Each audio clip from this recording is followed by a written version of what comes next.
Hello, welcome back to the channel Financial Fallout Diary. Today is the 24th of May. It's a Sunday, as it always is when I do this reporting. If I understand it correctly, Trump has some kind of peace deal, and this would be perfect for me and my gas prices, because we're going to our Albania trip in about 4 days. So next time I do this video, it'll probably be some close like Serbia or something. I don't know really, but somewhere south of Europe, east of Europe, somewhere. We'll see. So the AC unit broke down, as I told you, like the first happened, and I bought this piece of shit. But I changed the rear AC hoses and the capacitor in the front, and filled it up with some refrigerant I found in Amazon, which is basically like propane or something. So I get a little bit of cold with it, but not enough. So when I go to Albania, I will already contact a firm there so they can order the parts down and fix the last of the AC compressor, fix the extension valves, and the dryer, because and flush the system. It's like 1/8 of the price to do it in Albania than in Sweden. So in Sweden it's like $1,500, something like this, $2,000, and in Albania maybe it's like $500 or something like that. Yeah, I don't know, but we will see. It's much less expensive anyway. So probably I will fix the AC system in Albania. And most of this is taxes, because the European Union have taxes. The refrigerant R134A with a high tax here in Europe. So the gas is really expensive, and down there it costs like nothing. So it's perfect. This I will probably do. And what I see when I talk to college and friends, and I asked around a little bit, what are you gonna do this summer?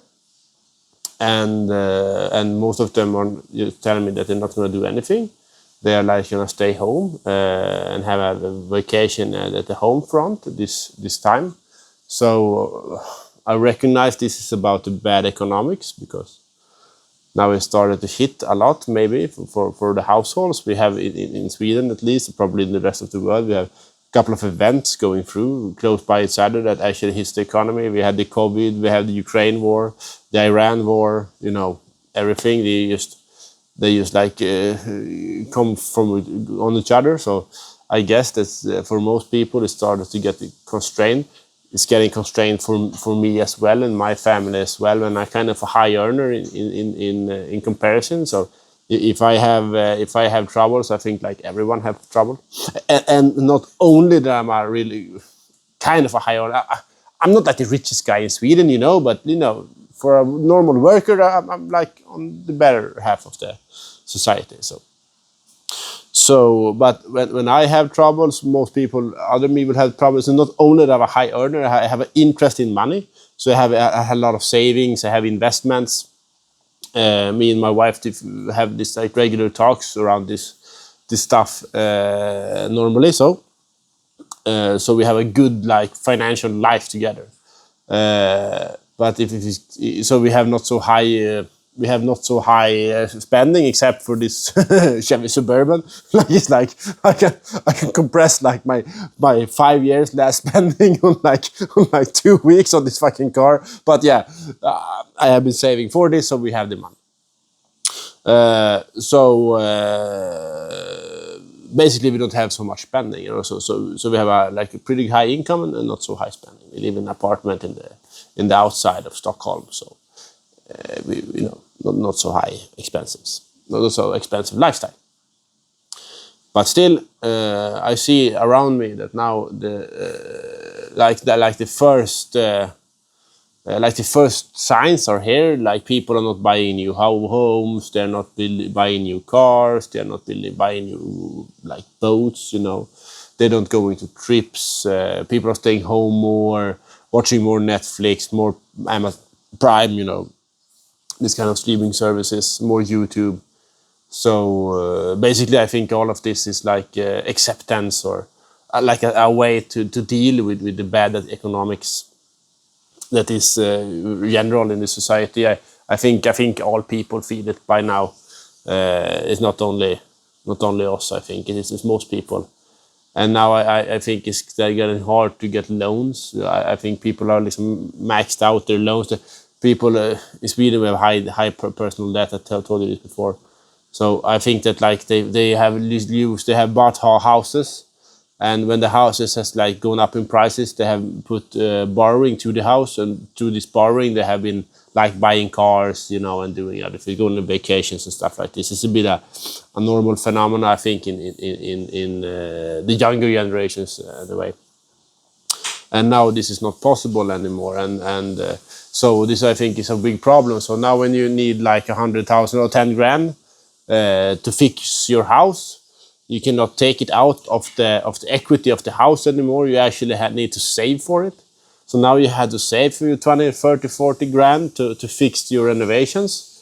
And I think this will be a problem, because Swedish people have, for the last couple of decades, I think, not have any savings. Most people doesn't have savings. You know, we have this socialist way of life that the state take care of you, so you just need to like take care of yourself in the short run, and the state take care of you in the long run. So you don't need to save for like health care and for pensions and vacations and stuff like this. This is all done. So Swedish people are really used to not having saving, because you know it works every way. So the state take care of all the long run stuff, like healthcare, you know, child care, you know, everything like this. So all you have probably needed was like your housing, and because your housing was just going up like for last decades, everybody is used to that. So they've like taken out the equities used to do other things. But now when this is ending, which is need to do sometimes, maybe not today, but sometimes this needs to end. If you don't like want to buy apartments for $800 million in a couple of years or something somewhere, so it has to end someday. And when it ends, this way of life will not be possible anymore. And when people actually need to save for their spending, this will, I think, have a huge crash on the economy. So basically, you will have everything happen at the same. So, like in the past, everything was happening the same like this. No one was paying off their loans. They were taking out equities from the future, their house, and taking out from the future pays, and was spending it today. So this was like shoo for the economy. But now the opposite happens. So now they cannot take out equities because the house are going down in value. Then they need to pay down the debt that's taking from today's spending, and this really stops the spending, I think, or the consumer price anyway. So we will see. Actually, there's a lot of forces at play, and they are like canceling each other out. So it's a little bit hard to understand what's going to happen. But I think like this high wealth society like Poland, Germany, Sweden, Norway, Finland, I think we have a lot of problem, and I actually think the future is like in the developing countries, like in Africa, because they have like, you know, they don't have a lot of old infrastructure to take care of. They don't have a big portion of the population that's really old to take care of, you know, and stuff like this. So this could be a golden era for African countries, I think, but I'm not sure. We will see. This will be a one-off, because African countries normally are not so economic successfully, if you look at the past anyway. So we will see. But next time I will have this video for you. It will be like south of Sweden anyway, and I will keep you for this trip. So it will be like 3 or 4, maybe 5 of these settings across Europe, and then I can give you a little bit of what I see there around my trip, what the prices is, and what's happening in Europe, and how the locals are feeling it, hopefully. So we'll see. I think this will be all for this week, guys. I see you next week. Ciao!